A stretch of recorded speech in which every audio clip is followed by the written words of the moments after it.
Hi hello friends, ಎಲ್ಲರಿಗೂ ನಮಸ್ಕಾರ. ನಿತ್ಯ ಪಾಕಶಾಲೆಗೆ ತಮ್ಮೆಲ್ಲರಿಗೂ ಸ್ವಾಗತ.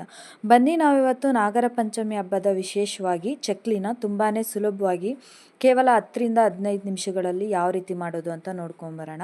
ಹಬ್ಬದ ಗಡಿಬಿಡಿಲಿರೋರ್ಗಂತೂ ಇದು ತುಂಬಾ ಈಸಿ ರೆಸಿಪಿ ಅಂತಲೇ ಹೇಳ್ಬೋದು. ಈಗ ಯಾವ ರೀತಿ ಮಾಡೋದು ಅಂತ ನೋಡೋಣ ಬನ್ನಿ.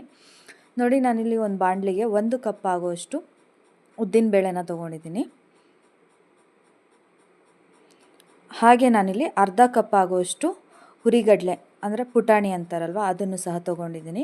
ಈಗ ಇದೆರಡನ್ನು ಸೇರಿಸಿ 1-2 ನಿಮಿಷಗಳ ಕಾಲ ಚೆನ್ನಾಗಿ ಫ್ರೈ ಮಾಡ್ಕೊಳ್ಬೇಕಾಗುತ್ತೆ.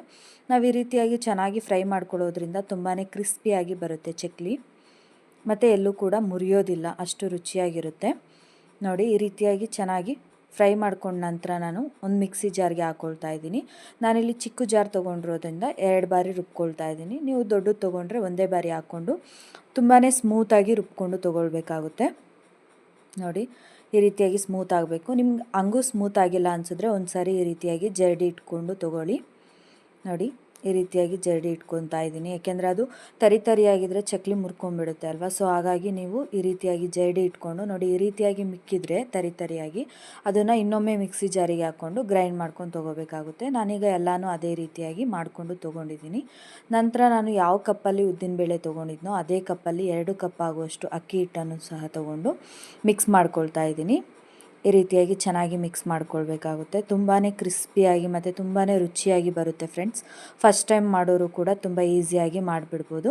ನೋಡಿ, ನಾನೀಗ ಮಿಡಲಲ್ಲಿ ಈ ರೀತಿಯಾಗಿ ಗ್ಯಾಪ್ನ ಮಾಡಿಕೊಂಡು 1-2 ಸ್ಪೂನ್ ಆಗುವಷ್ಟು ಬಿಳಿ ಎಳ್ಳು ಹುರಿದಿರೋ ಅಂಥದ್ದನ್ನ ಹಾಕ್ಕೊಂಡಿದ್ದೀನಿ ನಾನಿಲ್ಲಿ.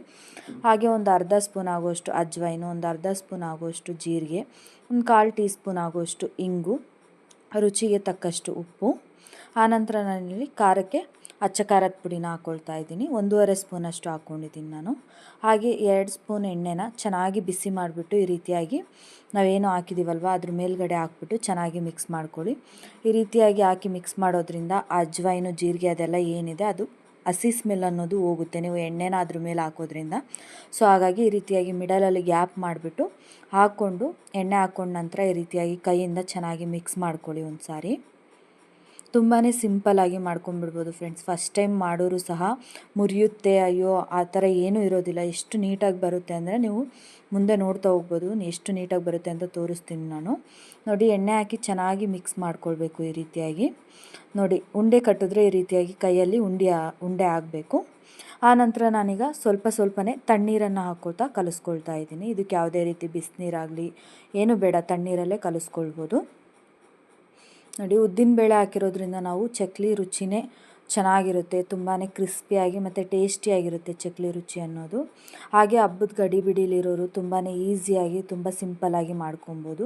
ನೋಡಿ, ನಾನು ನೀರನ್ನು ಹಾಕಿ ಅದಕ್ಕೆ ಕಲಿಸ್ಕೊಂಡಿದ್ದೀನಿ. ಚಕ್ಲಿ ಚೆನ್ನಾಗಿ ಯಾವುದೇ ರೀತಿ ಮುರಿದಂಗೆ ಚೆನ್ನಾಗಿ ಬರಬೇಕು ಅಂದರೆ ನೀವು ಈ ರೀತಿಯಾಗಿ 1-2ರಿಂದ 3 ನಿಮಿಷಗಳ ಕಾಲನಾದರೂ ಚೆನ್ನಾಗಿ ನಾದ್ಕೊಂಡು ತೊಗೊಳ್ಬೇಕಾಗುತ್ತೆ ಫ್ರೆಂಡ್ಸ್. ನೋಡಿ, ನಾನೀಗ ಚಕ್ಲಿ ಒರಳಿಗೆ 1 ಸ್ಪೂನ್ ಆಗುವಷ್ಟು ಎಣ್ಣೆನ ಹಾಕ್ಕೊಳ್ತಾ ಇದ್ದೀನಿ. ಚಕ್ಲಿ ಹಿಟ್ಟು ಹಿಡಿಬಾರ್ದು ಅನ್ನೋ ಕಾರಣಕ್ಕೋಸ್ಕರ ನಾನಿಲ್ಲಿ 1 ಸ್ಪೂನ್ ಆಗುವಷ್ಟು ಎಣ್ಣೆನ ಚಕ್ಲಿ ಒರಳಿಗೆ ಹಾಕ್ಕೊಂಡು ಈ ರೀತಿಯಾಗಿ ಉಂಡೆ ಮಾಡಿಬಿಟ್ಟು ನಾನು ಚಕ್ಲಿ ಒರಳಲ್ಲಿ ಇಟ್ಕೊಂಡು ಈಗ ಚಕ್ಲಿನ ಒತ್ಕೊಳ್ತೀನಿ. ನೋಡ್ಬೋದು ನೀವೀಗ ಎಲ್ಲೂ ಸಹ ಮುರಿಯೋದಿಲ್ಲ, ಎಷ್ಟು ನೀಟಾಗಿ ಬರುತ್ತೆ ಅಂತ. ಹಬ್ಬಕ್ಕೆ ಮನೆ ಕ್ಲೀನ್ ಮಾಡ್ಕೊಳ್ಬೇಕು, ಮಾಡೋದಕ್ಕಾಗಲ್ಲ ಅನ್ನೋರು ಸಹ ಕೇವಲ ಒಂದು 10ರಿಂದ 15 ನಿಮಿಷ ಟೈಮ್ ಕೊಟ್ಟರೆ ಸಾಕು, ಮನೆಯಲ್ಲಿನೇ ಹೆಲ್ತಿಯಾಗಿ ಈ ರೀತಿಯಾಗಿ ಚಕ್ಲಿನ ಮಾಡ್ಕೊಳ್ಬೋದು. ನೀವು ನೋಡಿ ಎಷ್ಟು ನೀಟಾಗಿ ಬರ್ತಿದೆ ಅಂತ ನೋಡ್ತಾ ಇರ್ಬೋದು ನೀವಿಲ್ಲಿ. ನಿಮಗೆ ಎಷ್ಟು ಅಗಲ ಬೇಕೋ ಅಷ್ಟು ಅಗಲವಾಗಿ ನೀಟಾಗಿ ಒತ್ಕೊಂಡ್ರೆ ಆಯಿತು ಫ್ರೆಂಡ್ಸ್. ತುಂಬ ಈಸಿಯಾಗಿ ಮಾಡ್ಕೊಂಬಿಡ್ಬೋದು. ನೋಡಿ, ಈ ರೀತಿಯಾಗಿ ನಾನು ಎಲ್ಲನೂ ಸಹ ರೆಡಿ ಮಾಡ್ಕೊಳ್ತಾ ಇದ್ದೀನಿ. ಇಷ್ಟೇ ಅಗಲ ಮಾಡಬೇಕು ಅಂತ ಏನಿಲ್ಲ, ನಿಮಗೆ ಎಷ್ಟು ಅಗಲ ಬೇಕೋ, ಎಷ್ಟು ಸಾಧ್ಯ ಆಗುತ್ತೋ ಅಷ್ಟನ್ನು ನೀವು ಅಗಲ ಮಾಡ್ಕೊಳ್ಬೋದು ಚಕ್ಲಿನ.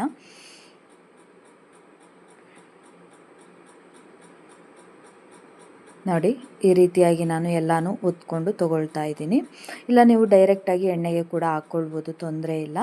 ನಂತರ ನಾನಿಲ್ಲಿ ಎಣ್ಣೆ ಚೆನ್ನಾಗಿ ಬಿಸಿ ಆಗಲಿಕ್ಕೆ ಇಟ್ಟಿದ್ದೆ. ಎಣ್ಣೆ ಚೆನ್ನಾಗಿ ಬಿಸಿಯಾದ ನಂತರ ಚಕ್ಲಿನ ನಾವು ಮೀಡಿಯಮ್ ಫ್ಲೇಮಲ್ಲಿ ಇಟ್ಕೊಂಡು ಬೇಯಿಸ್ಕೊಳ್ಬೇಕಾಗುತ್ತೆ. ಯಾವತ್ತೇ ಆಗಲಿ ಚಕ್ಲಿ ನಿಪ್ಪಟ್ಟು ಮಾಡ್ತೀವಿ ಅಂದರೆ ನಾವು ಈ ರೀತಿಯಾಗಿ ಮೀಡಿಯಮ್ ಫ್ಲೇಮಲ್ಲಿ ಇಟ್ಕೊಂಡೇ ಬೇಯಿಸ್ಕೊಳ್ಬೇಕಾಗುತ್ತೆ. ಯಾಕಪ್ಪ ಅಂದರೆ ಹೈ ಫ್ಲೇಮಲ್ಲಿ ಇಟ್ಬಿಟ್ರೆ ಕಲರ್ ಚೇಂಜ್ ಆಗುತ್ತೆ ಹೊರತು ಒಳಗಡೆ ಬೇಯೋದಿಲ್ಲ. ಸೊ ಹಾಗಾಗಿ ನಾವು ಎಣ್ಣೆನ ಕಾಯಿಸಿದ ನಂತರ ಮೀಡಿಯಮ್ ಫ್ಲೇಮಲ್ಲಿಟ್ಟು ಈ ರೀತಿಯಾಗಿ ಚೆನ್ನಾಗಿ ಬೇಯಿಸ್ಕೊಂಡ್ರೆ ತುಂಬಾ ಕ್ರಿಸ್ಪಿಯಾಗಿ ಬರುತ್ತೆ ಚಕ್ಲಿ ಅನ್ನೋದು. ನೋಡ್ತಾ ಇರ್ಬೋದು ನೀವಿಲ್ಲಿ ಎಲ್ಲೂ ಸಹ ಪುಡಿಯಾಗಿಲ್ಲ, ಎಷ್ಟು ನೀಟಾಗಿ ಬಂದಿದೆ. ಎರಡೂ ಕಡೆಯೂ ಚೆನ್ನಾಗಿ ಗೋಲ್ಡನ್ ಬ್ರೌನ್ ಆಗೋವರೆಗೂ ಬೇಯಿಸ್ಕೊಂಡು ತೊಗೊಳ್ಬೇಕಾಗುತ್ತೆ ಫ್ರೆಂಡ್ಸ್. ಚಕ್ಲಿ ಮಾಡಬೇಕಾದ್ರೆ ಕೆಲವೊಂದೊಂದು ಟಿಪ್ಸ್ನ ಫಾಲೋ ಮಾಡಿದ್ರೆ ಚಕ್ಲಿ ಅನ್ನೋದು ತುಂಬಾ ಈಸಿಯಾಗಿ ಮಾಡ್ಕೊಳ್ಬಿಡ್ಬೋದು. ಕೆಲವೊಬ್ಬೊಬ್ಬರು ತುಂಬ ಕಷ್ಟ ಅನ್ಕೋತಾರೆ, ಆದರೆ ತುಂಬಾ ಈಸಿ ಫ್ರೆಂಡ್ಸ್ ಮಾಡೋದು. ನಾನು ಹೇಳಿರೋಂಥ ಅಳತೆಯಲ್ಲಿ ಮಾಡಿದ್ರೆ ಎಲ್ಲೂ ಸಹ ಸ್ವಲ್ಪನೂ ಮುರಿದೆ ತುಂಬಾ ರುಚಿಯಾಗಿ ಟೇಸ್ಟಿಯಾಗಿ ಬರುತ್ತೆ. ಖಂಡಿತವಾಗ್ಲೂ ನೀವು ಈ ರೀತಿಯಲ್ಲಿ ಟ್ರೈ ಮಾಡಿ ನೋಡಿ, ತುಂಬ ಅಂದರೆ ತುಂಬ ಇಷ್ಟಪಡ್ತೀರಾ. ಮನೇಲಿ ಎಲ್ಲರೂ ಕೂಡ ಇಷ್ಟಪಟ್ಟು ತಿಂತಾರೆ, ಅಷ್ಟು ರುಚಿಯಾಗಿ ಆಗುತ್ತೆ ಚಕ್ಲಿ. ನೋಡಿ ಎಷ್ಟು ಕ್ರಿಸ್ಪಿಯಾಗಿ ಬಂದಿದೆ ಅಂತ ನೋಡ್ತಾ ಇರ್ಬೋದು ನೀವಿಲ್ಲಿ. ಈ ರೆಸಿಪಿ ನಿಮಗೆ ಇಷ್ಟ ಆಗಿದ್ದರೆ ಪ್ಲೀಸ್ ಫಾಲೋ ಮಾಡಿ, ಶೇರ್ ಮಾಡಿ, ಹಾಗೆ ಲೈಕ್ ಮಾಡಿ, ಸಬ್ಸ್ಕ್ರೈಬ್ ಮಾಡೋದನ್ನ ಮರಿಬೇಡಿ. ಹೀಗೆ ಸಪೋರ್ಟ್ ಮಾಡ್ತಾಯಿರಿ.